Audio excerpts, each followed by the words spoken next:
হ্যাঁ, প্রথমেই তোমার চ্যানেলে শুরুর আগে বলছি, দেখো যে বিষয় নিয়ে আলোচনা করছি তার সাথে যদি ভারতবর্ষের ডিফেন্স বা আভ্যন্তরীণ সুরক্ষার কোনো ঘটনা মিলে যায় সেটা নিতান্তই কাকতালীয় হবে। আমি ভারতের সমস্ত পলিসির যেটুকু আমি জানি সেটা কোনোটাই আমি প্রকাশ্যে বলছি না, অনিচ্ছাকৃতভাবে কিছু হলে নিতান্তই কাকতালীয়। আমি তোমাকে ময়ূক দুটো কথা বলি। 1 জানুয়ারি 2024 সেই সময় কবি সাংবাদিক আহমেদ ফারহাদ সাহা অ্যারেস্ট হলো। কাশ্মীর, পাক অকুপাইড কাশ্মীরের পাকিস্তানের নাগরিক কবি, তিনি সরাসরি আঙুল তুলেছিলেন পাকিস্তানের প্রশাসনের উপরে যে তারা পাক অকুপাইড কাশ্মীরকে শুধুমাত্র জঙ্গিদের আখড়া করে রেখেছে, সেখানকার মানুষের ন্যূনতম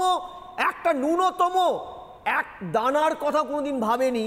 অ্যারেস্ট হওয়ার পরে আদালত, ইসলামাবাদ আদালতে পাকিস্তান সরকারের একটা স্টেটমেন্ট, সেখানে তিনি পরিষ্কার বলছেন, পাকিস্তানের অ্যাটর্নি জেনারেল সরকারের মুখপাত্র হিসাবে, যে পাক অকুপাইড কাশ্মীর পাকিস্তানের কোনো অংশ নয়, ওটা একটা বিদেশি টেরিটরি, ফরেন টেরিটরি। অর্থাৎ ওরা পরিষ্কারভাবে স্বাধীনতার পরে যেদিন ওরা আমাদের দুর্বলতা, আমাদের ভ্রান্ত বিদেশ নীতি, আমাদের দুর্বল তখনকার দুর্বল ডিফেন্সকে সুযোগ নিয়ে, বা বলতে পারো পলিটিক্যাল কারণে, আমাদের দুর্বল পলিটিক্যাল ডিসকোর্সের কারণে ওরা দখল করে নিয়েছিল, তারপর থেকে কিন্তু ওটাকে ওরা জঙ্গিদের আখড়াই করেছে। এবং সারা পৃথিবীর সবচেয়ে জঙ্গিদের আখড়া ওটা ছিল, সবচেয়ে বড় উপদ্রুত অঞ্চল।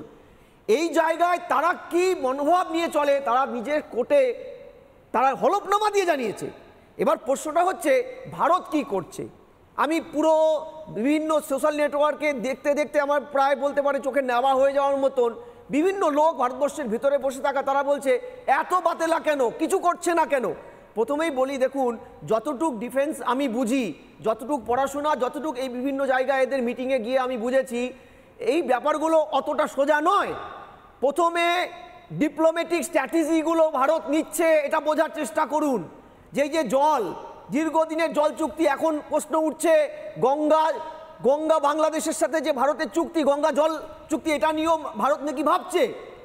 এই জল চুক্তি প্রাকৃতিক রিসোর্সকে বন্ধ করে দিয়ে স্ট্র্যাটেজিক্যালি এগিয়ে যাওয়া, সেকেন্ড টু সেকেন্ড নিজের ছোট ছোট পকেট রুট, ভেতরে কাশ্মীরকে কেন্দ্র করে যে কতগুলো পকেটে একদম এন্টায়ার পাকিস্তানের মডিউলগুলো ঢুকে গেছে, কিংবা ওয়েস্ট বেঙ্গলও যে মডেলগুলোর অস্তিত্ব আমরা পাচ্ছি। তোমার কাছে একটু আগে খবর আমি বলি, দিল্লিতে 5000 পাকিস্তানি নাগরিককে আইডেন্টিফাই করেছে ইন্টেলিজেন্স ব্যুরো, একটু আগের খবর। একজন বাংলার দৈনিক সবচেয়ে বড় পত্রিকা মার্ক করেছে। এই ভিতরের শস্যের মধ্যে ভূতগুলোকে তাড়ানোটা কিন্তু বড় কাজ। এই স্ট্র্যাটেজি ময়ূর নিয়ে এগোচ্ছে। বড় কাজ করতে গেলে তার যে প্রেক্ষাপট সেটা জরুরি, তা না হলে আমি বলছি পাকিস্তানও কিন্তু নিউক্লিয়ার পাওয়ার। এবার তোমার একটা পরের প্রশ্ন ছিল, পাকিস্তান কি নিউক্লিয়ার হামলা করবে? তারও তো নিউক্লিয়ার পাওয়ার বেশ শক্তিশালী।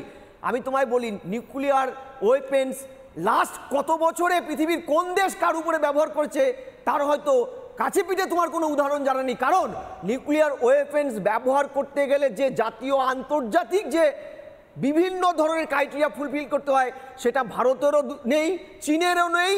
আমি দায়িত্ব নিয়ে বলছি, পাকিস্তানের তো এই মুহূর্তে নেই। আদৌ পাকিস্তানের নিজেদের কাছে তাদের পরমাণু বোমাগুলো রয়েছে কিনা এটাই সবচেয়ে বড় সন্দেহ। অনেকে বলে যে অনেক দেশ নিয়ে নিয়েছে সেগুলো। আমি এটার জায়গা আমি বলছি, কিছুক্ষণ আগে আরেকটা রিপোর্ট বেরিয়েছে, পাকিস্তান যুদ্ধের জন্য যে সাজোয়া ট্যাঙ্কারগুলো ব্যবহার করছেন সেটা হচ্ছে 70-এর ট্যাঙ্কার। চীনও নাকি তাকে এই জায়গায় সাহায্য করতে পারছে না, বিকজ আর্থিক জায়গাটা, চীন তো একটা অস্ত্র ব্যবসায়ী, সে তো আর মুখ দেখে বন্ধু চীনকে দেবে না। আর তার ফলে এই মুহূর্তে ইকোনমিক্যাল ক্রাইসিস চলছে, যেখানে ভারতকে তার উদ্ধার, ভারত তার ত্রাতা। ফলে আমি তোমায় পরিষ্কার বলছি, এই যুদ্ধে তারা দেখাচ্ছে হয়তো প্রচুর মেশিনারিজ, প্রচুর নিউক্লিয়ার ওয়েপেন্স, কিন্তু এগুলো এতটাই পুরনো যে এগুলো দিয়ে ভারতের অত্যাধুনিক 5 জেনারেশন মডেলের সাথে লড়াই করতে ওরা কয়েক ঘন্টার মধ্যে ভ্যানিশ হয়ে যাবে।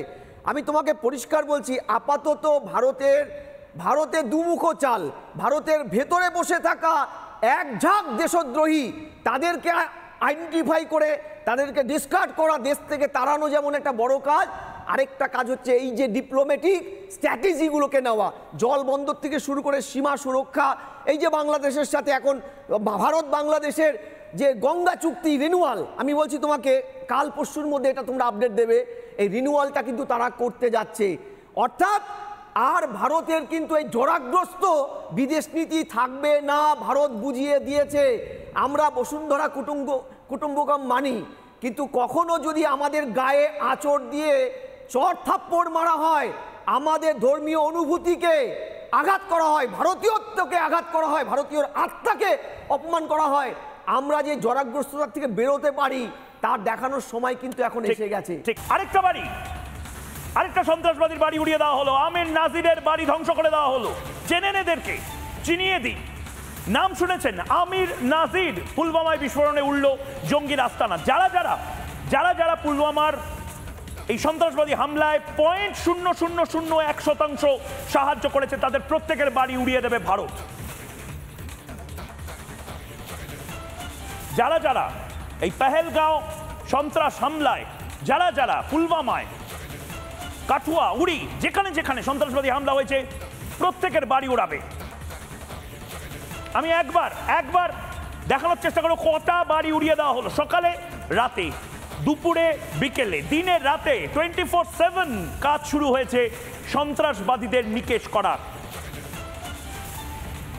এই মুহূর্তে যে খবর পাওয়া যাচ্ছে, মোট 9 জন জঙ্গির বাড়ি আজ উড়িয়ে দেওয়া হয়েছে।